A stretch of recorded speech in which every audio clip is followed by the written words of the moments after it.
بسم اللہ الرحمن الرحیم۔ تاریخ کی زبان کے ناظرین السلام علیکم۔ حضرت عبداللہ بن عمر رضی اللہ تعالی عنہ ایک دفعہ آپ کے ساتھ ایک سفر پر روانہ ہوئے۔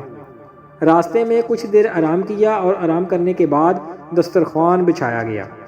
کھانے کے لیے بیٹھے تو پاس سے ایک چرواہا گزر رہا تھا۔ اس نے سلام کیا۔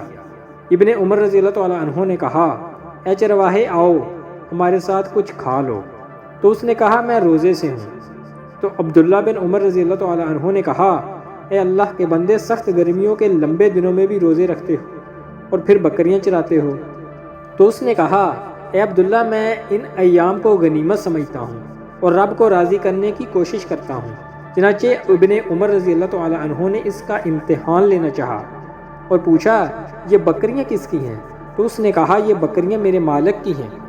انہوں نے کہا، ایک بکری ہمیں بیچ دو، ہم تمہیں اس کے پیسے دیں گے اور افطاری کے لیے گوشت بھی دیں گے۔ چرواہے نے جواب دیا، میں ایسا نہیں کر سکتا۔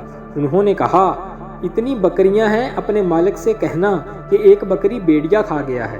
تو اس نے جواب دیتے ہوئے اپنی انگلی آسمان کی طرف اٹھائی اور کہا، میرا مالک اگرچہ مجھے نہیں دیکھ رہا پر اصل اور حقیقی مالک اللہ تو دیکھ رہا ہے، میں ایسا نہیں کر سکتا۔ حضرت ابن عمر رضی اللہ تعالیٰ عنہ مدینے میں واپس آئے اور اس غلام کے مالک کو ملے اور اسے خرید کر بکریوں سمیت آزاد کر دیا اور بکریاں اس غلام کو دے دی۔ سبحان اللہ۔ سامعین، اگر ہماری یہ ویڈیو آپ کو اچھی لگی تو اسے لائک کریں، کمنٹ کریں اور ہمارے چینل کو سبسکرائب ضرور کر لیں۔ ملتے ہیں اگلی ویڈیو میں، تب تک کے لیے اللہ نگہبان۔